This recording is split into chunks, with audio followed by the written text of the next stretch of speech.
Selamat malam pemirsa, inilah headline news pukul 22 waktu Indonesia Barat.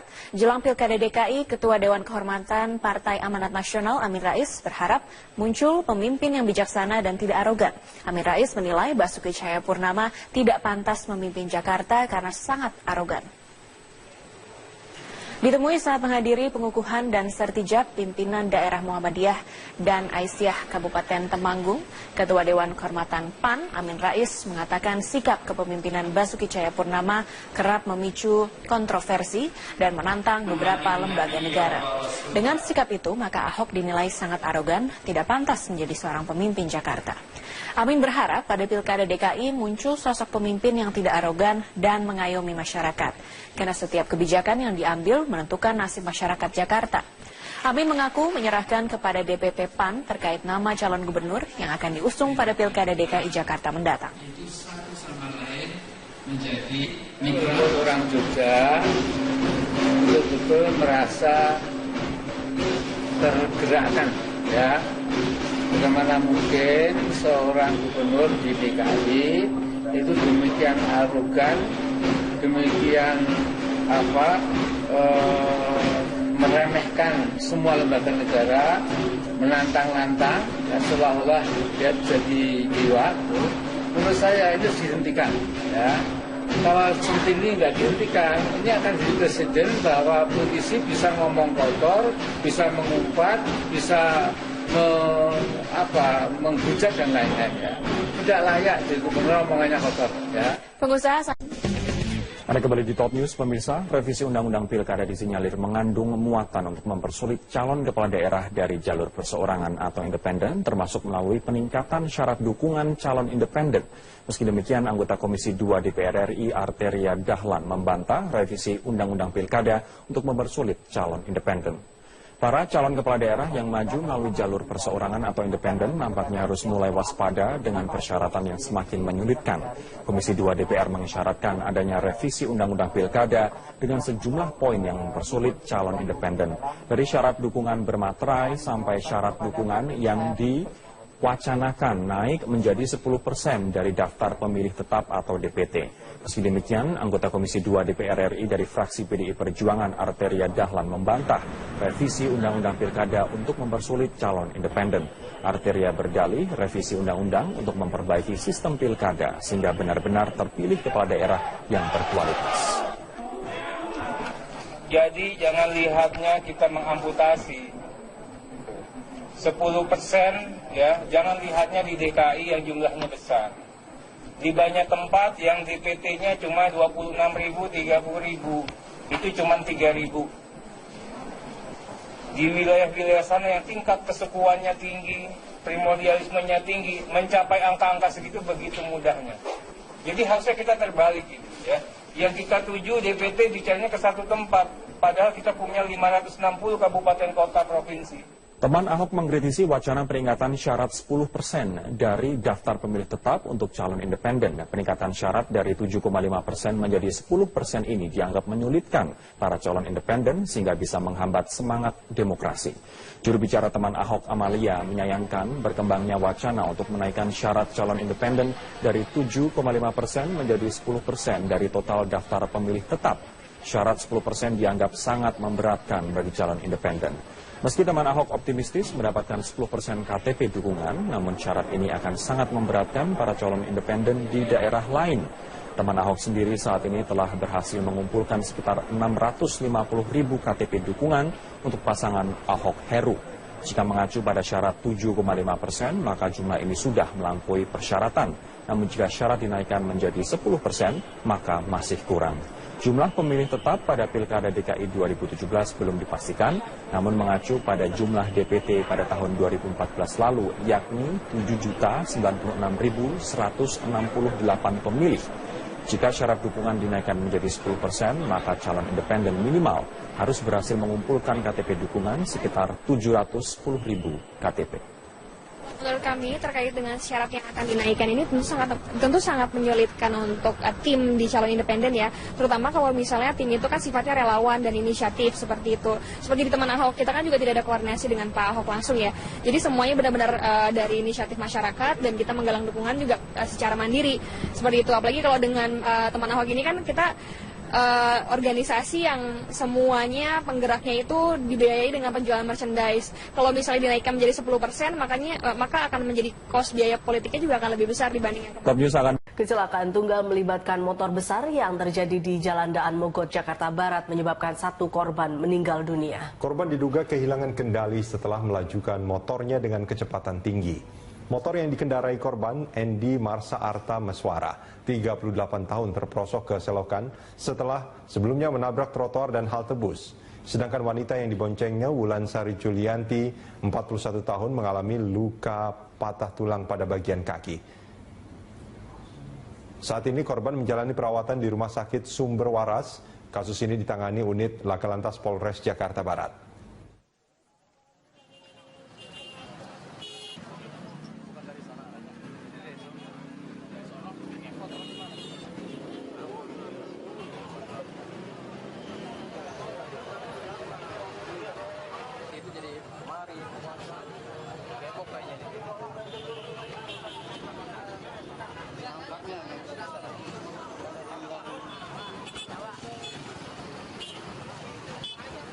Kronologinya kan dari jalur busway masuk. Dari sini dia buang, ini ada bekas seretan bannya kan mungkin udah menghindar, nabrak tiang langsung. Yang satu korban masih hidup, yang perempuan, yang satunya langsung meninggal di tempat. Seorang warga Kabupaten Magelang mendatangi Mapolsek Magelang Tengah melaporkan aksi penembakan yang dilakukan oleh orang tidak dikenal di kawasan pusat pertokoan di Kota Magelang Sabtu malam lalu.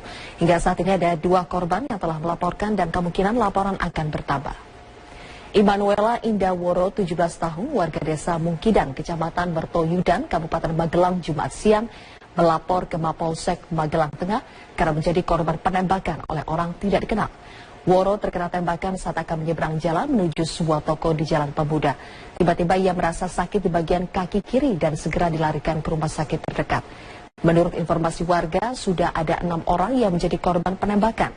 Kasubag Humas Polres Magelang Kota AKP Esti Wardiani membenarkan adanya aksi penembakan misterius tersebut. Namun baru ada 2 korban yang melaporkan diri. Hingga kini pihak kepolisian masih memburu pelaku penembakan.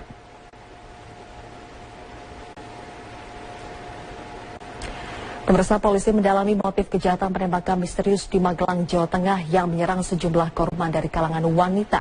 Sejauh ini sudah ada 5 saksi yang diperiksa. Rekan kami Nizar Karit akan melaporkan perkembangannya terkini dari Yogyakarta. Nizar, apa saja bukti yang ditemukan dari keterangan saksi?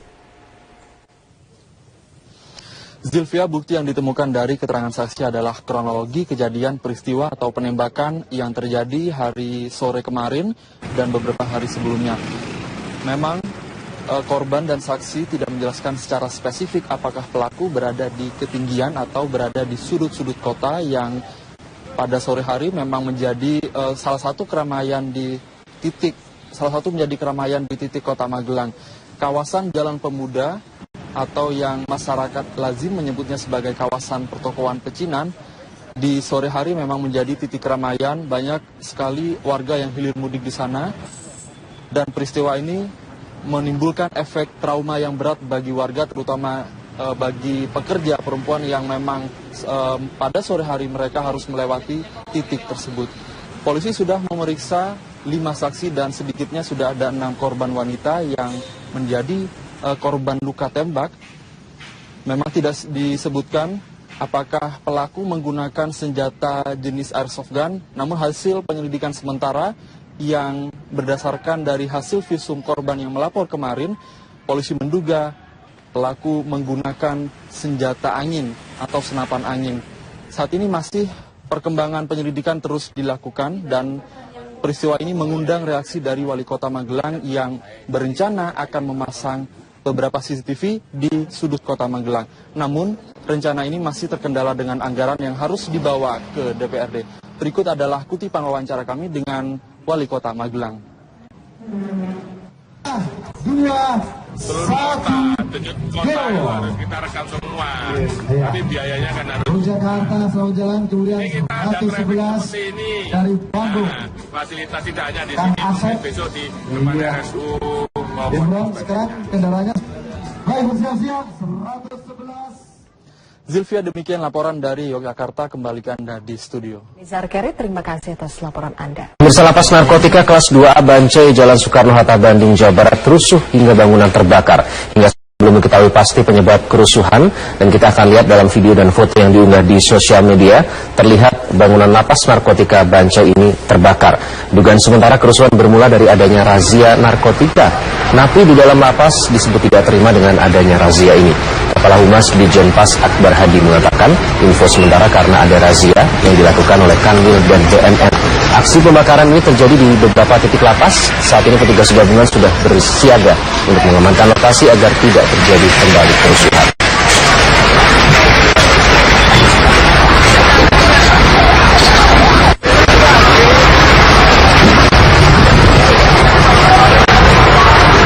Untuk mengetahui informasi selengkapnya kita sudah terhubung dengan kontributor Metro TV di Bandung, Jawa Barat, Iwan Gumilar. Iwan, selamat pagi. Bagaimana sebenarnya kronologis peristiwa hingga akhirnya terbakarnya lapas Bancai ini?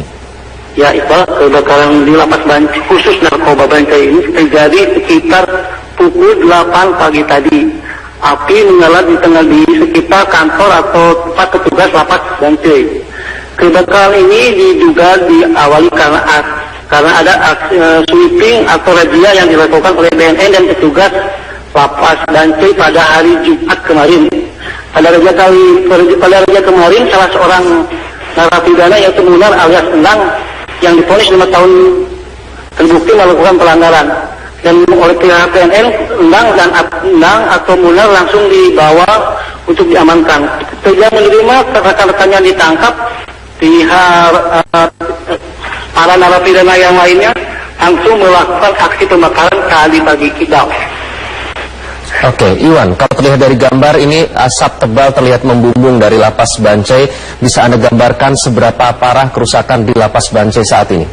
Ya, kalau dari pandangan mata kebakaran di sekitar lapas Bancai sebagian besar ruangan atau tahanan habis terbakar, begitu juga dengan kantor atau tempat sipil bekerja. Kebakaran ini sekitar kalau digambarkan habis 80%. Ya.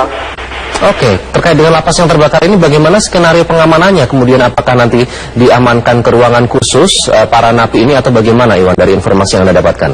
Ya, saat ini sekitar 2 SSK petugas kepolisian dari Polda Jabar sudah ada di lokasi kebakaran, dan mereka sekarang mengamankan para narapidana yang berada di dalam lapas. Dan narapidana itu sendiri sekarang langsung rencananya akan dibawa ke Polda Jabar. Tapi hingga saat ini kami belum bisa menghubungi salah satu pejabat yang berwenang yang ada di sini, Iqbal. Artinya semua narapidana ini sudah berhasil dilokalisir, ya Iwan, ya. Kemudian adakah petugas yang terluka pada saat terjadi konflik di sana? Ya, Iqbal, saat terjadi aksi pembakaran beberapa petugas keamanan baik dari kepolisian ataupun dari petugas lapas sendiri banyak yang terluka karena para napi sempat melempari para petugas kepolisian yang berusaha masuk ke dalam lapas, sehingga tak lebih dari 10 orang petugas keamanan yang meluka di bagian kepala. Iqbal. Ya, sebagai gambaran, Iwan, ada berapa sebenarnya sekitar jumlah dari para narapidana ini yang berada di lapas Bancai? Ya, hingga saat ini kami belum dapat informasi yang begitu pasti tentang jumlah berapa lapasnya, jumlah narapidana yang ada di lapas Bancai. Tapi dari data yang terhimpun dari tahun kemarin, lapas Bancai ini dihuni sekitar lebih dari 500 orang narapidana, Iqbal. Oke, situasi terkini apakah cukup terkendali? Bisa Anda gambarkan bagaimana ketatnya pengamanan di sana saat ini, Iwan? Ya, saat ini lapas Bancai sudah bisa dikendalikan oleh pihak keamanan, dan orang yang masuk ke dalam lapas juga disterilisasi dan diperiksa dulu oleh petugas keamanan, Iqbal. Oke, ada sekitar berapa petugas keamanan yang diterjunkan ke lapas Bancai saat ini? Ya, seperti saya sebutkan tadi Pak, sekitar 2 SK atau sekitar 200 polisi dari Polda Jabar dan Polrestabes Bandung telah diterjunkan ke lokasi lapas Bancai untuk mengamankan kerusuhan yang terjadi di lapas ini. Oke, bagaimana dengan api sendiri? Apakah sudah berhasil dipadamkan? Karena terlihat beberapa mobil pemadam masih bersiaga, Iwan. Ya, pihak pemadam, pihak suku dinas kebakaran Kota Bandung telah mengerahkan lebih dari 10 unit pemadam kebakaran. Dan memang api saat ini masih belum bisa dekat 100% karena ada beberapa kepulan di beberapa sudut di dalam lapas ini. Ya, ada informasi bahwa nanti salah satu menteri begitu, mungkin Menkumham, informasi yang kami dapatkan akan menuju ke lokasi terbakarnya lapas Bancai. Apakah sudah terlihat hadir? Kan pandangan saya saat ini belum terlihat Menkumham atau menteri lainnya yang berada di lokasi ini, Iqbal. Oke, kemudian apakah ada pejabat berwenang yang akan memberikan keterangan pers nanti, informasi yang Anda dapatkan di kalangan media di sana? Ya, saat ini kita sedang berusaha menghubungi pihak Kakanwil Hukum dan HAM Jawa Barat. Tapi beberapa kali kita hubungi teleponnya, dia tidak merespon, Iqbal. Oke, bagaimana situasi di sekitar lapas Bancai sendiri? Apakah ada pengalihan arus atau warga dihalau untuk tidak mendekat, Iwan? Kebetulan posisi lapas Bancai itu berada di Jalan Soekarno-Hatta, Kota Bandung, dan untuk masuk ke dalam lapas Bancai itu sekitar 500 meter. Jadi tidak ada pengalihan arus atau jalan seperti biasanya. Sementara warga yang akan masuk ke kompleks lapas tidak diperbolehkan karena akan mengganggu proses pemadaman dan pengamanan oleh petugas keamanan sendiri, Iqbal. Baik, Iwan Gumilar, kontributor Metro TV melaporkan langsung terkait dengan kronologis terbakarnya lapas narkotika Bancai Bandung, Jawa Barat. Terima kasih. Selamat malam pemirsa, inilah headline news pukul 22 waktu Indonesia Barat. Jelang Pilkada DKI, Ketua Dewan Kehormatan Partai Amanat Nasional Amin Rais berharap muncul pemimpin yang bijaksana dan tidak arogan. Amin Rais menilai Basuki Cahayapurnama tidak pantas memimpin Jakarta karena sangat arogan. Ditemui saat menghadiri pengukuhan dan sertijab pimpinan daerah Muhammadiyah dan Aisyah Kabupaten Temanggung, Ketua Dewan Kehormatan PAN Amin Rais mengatakan sikap kepemimpinan Basuki Cahayapurnama kerap memicu kontroversi dan menantang beberapa lembaga negara. Dengan sikap itu, maka Ahok dinilai sangat arogan, tidak pantas menjadi seorang pemimpin Jakarta. Amin berharap pada Pilkada DKI muncul sosok pemimpin yang tidak arogan dan mengayomi masyarakat, karena setiap kebijakan yang diambil menentukan nasib masyarakat Jakarta. Amin mengaku menyerahkan kepada DPP PAN terkait nama calon gubernur yang akan diusung pada Pilkada DKI Jakarta mendatang. Itu satu sama lain menjadi orang Jogja betul-betul merasa tergerakkan, ya. Bagaimana mungkin seorang gubernur di DKI itu demikian arogan, demikian meremehkan semua lembaga negara, menantang-nantang, dan seolah-olah dia jadi dewa. Menurut saya itu dihentikan, ya. Kalau seperti ini nggak dihentikan, ini akan jadi presiden bahwa politisi bisa ngomong kotor, bisa mengumpat, bisa menghujat dan lain-lain, ya. Tidak layak jadi gubernur omongannya kotor, ya. Pengusaha Anda kembali di Top News, pemirsa. Revisi Undang-Undang Pilkada disinyalir mengandung muatan untuk mempersulit calon kepala daerah dari jalur perseorangan atau independen, termasuk melalui peningkatan syarat dukungan calon independen. Meski demikian, anggota Komisi 2 DPR RI Arteria Dahlan membantah revisi Undang-Undang Pilkada untuk mempersulit calon independen. Para calon kepala daerah yang maju melalui jalur perseorangan atau independen nampaknya harus mulai waspada dengan persyaratan yang semakin menyulitkan. Komisi 2 DPR mengisyaratkan adanya revisi Undang-Undang Pilkada dengan sejumlah poin yang mempersulit calon independen. Dari syarat dukungan bermaterai sampai syarat dukungan yang diwacanakan naik menjadi 10% dari daftar pemilih tetap atau DPT. Meski demikian, anggota Komisi 2 DPR RI dari fraksi PDI Perjuangan Arteria Dahlan membantah revisi Undang-Undang Pilkada untuk mempersulit calon independen. Arteria berdalih revisi Undang-Undang untuk memperbaiki sistem pilkada sehingga benar-benar terpilih kepala daerah yang berkualitas. Jadi jangan lihatnya kita mengamputasi 10%, ya, jangan lihatnya di DKI yang jumlahnya besar. Di banyak tempat yang DPT-nya cuma 26.000, 30.000, itu cuma 3.000. Di wilayah-wilayah sana yang tingkat kesukuannya tinggi, primordialismenya tinggi, mencapai angka-angka segitu begitu mudahnya. Jadi harusnya kita terbalik gitu ya. Yang kita tuju DPT dicarinya ke satu tempat, padahal kita punya 560 kabupaten kota provinsi. Teman Ahok mengkritisi wacana peringatan syarat 10% dari daftar pemilih tetap untuk calon independen. Peningkatan syarat dari 7,5% menjadi 10% ini dianggap menyulitkan para calon independen sehingga bisa menghambat semangat demokrasi. Juru bicara teman Ahok, Amalia, menyayangkan berkembangnya wacana untuk menaikkan syarat calon independen dari 7,5% menjadi 10% dari total daftar pemilih tetap. Syarat 10% dianggap sangat memberatkan bagi calon independen. Meski teman Ahok optimistis mendapatkan 10% KTP dukungan, namun syarat ini akan sangat memberatkan para calon independen di daerah lain. Teman Ahok sendiri saat ini telah berhasil mengumpulkan sekitar 650.000 KTP dukungan untuk pasangan Ahok Heru. Jika mengacu pada syarat 7,5%, maka jumlah ini sudah melampaui persyaratan. Namun jika syarat dinaikkan menjadi 10%, maka masih kurang. Jumlah pemilih tetap pada Pilkada DKI 2017 belum dipastikan, namun mengacu pada jumlah DPT pada tahun 2014 lalu, yakni 7.096.168 pemilih. Jika syarat dukungan dinaikkan menjadi 10%, maka calon independen minimal harus berhasil mengumpulkan KTP dukungan sekitar 710.000 KTP. Menurut kami terkait dengan syarat yang akan dinaikkan ini tentu sangat menyulitkan untuk tim di calon independen ya, terutama kalau misalnya tim itu kan sifatnya relawan dan inisiatif seperti itu. Seperti di teman Ahok, kita kan juga tidak ada koordinasi dengan Pak Ahok langsung ya. Jadi semuanya benar-benar dari inisiatif masyarakat dan kita menggalang dukungan juga secara mandiri seperti itu. Apalagi kalau dengan teman Ahok ini kan kita organisasi yang semuanya penggeraknya itu dibiayai dengan penjualan merchandise. Kalau misalnya dinaikkan menjadi 10%, maka akan menjadi cost biaya politiknya juga akan lebih besar dibanding yang kemarin. Kecelakaan tunggal melibatkan motor besar yang terjadi di Jalan Daan Mogot, Jakarta Barat menyebabkan 1 korban meninggal dunia. Korban diduga kehilangan kendali setelah melajukan motornya dengan kecepatan tinggi. Motor yang dikendarai korban, Endi Marsa Arta Meswara, 38 tahun, terperosok ke selokan setelah sebelumnya menabrak trotoar dan halte bus.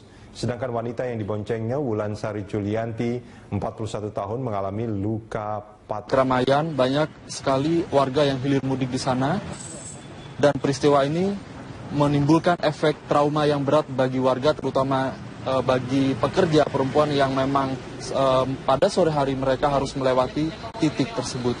Polisi sudah memeriksa 5 saksi dan sedikitnya sudah ada 6 korban wanita yang menjadi korban luka tembak. Memang tidak disebutkan apakah pelaku menggunakan senjata jenis airsoft gun, namun hasil penyelidikan sementara yang berdasarkan dari hasil visum korban yang melapor kemarin, polisi menduga pelaku menggunakan senjata angin atau senapan angin. Saat ini masih perkembangan penyelidikan terus dilakukan dan peristiwa ini mengundang reaksi dari Wali Kota Magelang yang berencana akan memasang beberapa CCTV di sudut Kota Magelang. Namun rencana ini masih terkendala dengan anggaran yang harus dibawa ke DPRD.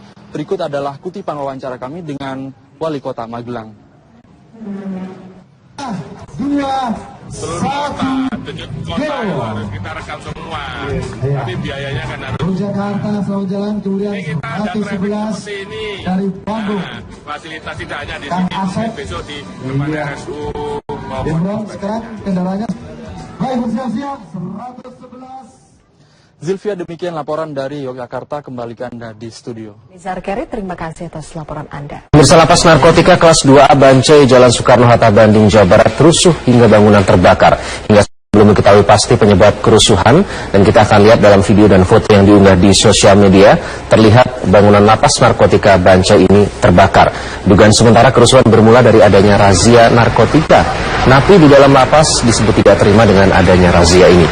Kepala Humas Ditjen Pas Akbar Hadi mengatakan info sementara karena ada razia yang dilakukan oleh Kanwil dan BNN.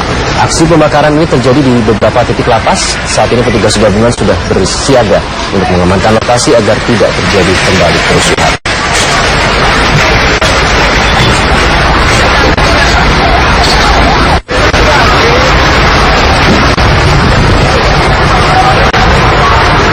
Untuk mengetahui informasi selengkapnya kita sudah terhubung dengan kontributor Metro TV di Bandung, Jawa Barat, Iwan Gumilar. Iwan, selamat pagi. Bagaimana sebenarnya kronologis peristiwa hingga akhirnya terbakarnya lapas Bancai ini?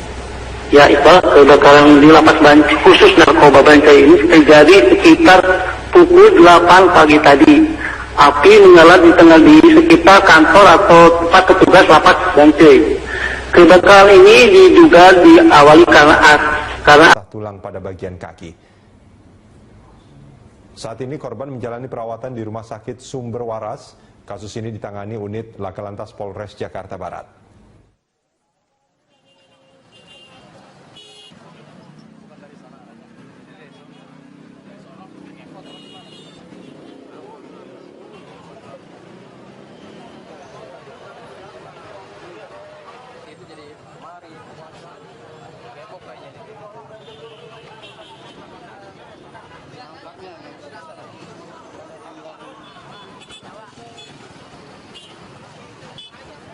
Kronologinya kan dari jalur busway masuk.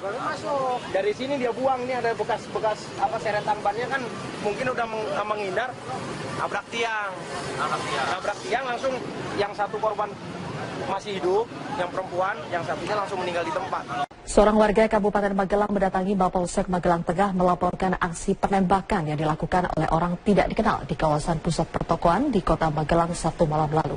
Hingga saat ini ada 2 korban yang telah melaporkan dan kemungkinan laporan akan bertambah.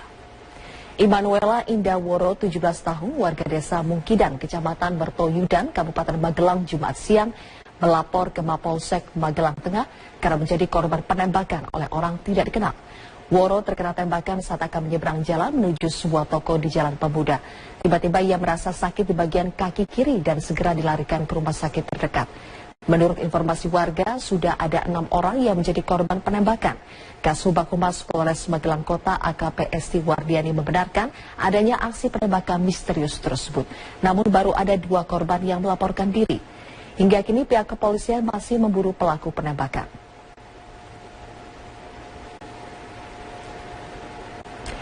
Pemirsa, polisi mendalami motif kejahatan penembakan misterius di Magelang, Jawa Tengah yang menyerang sejumlah korban dari kalangan wanita.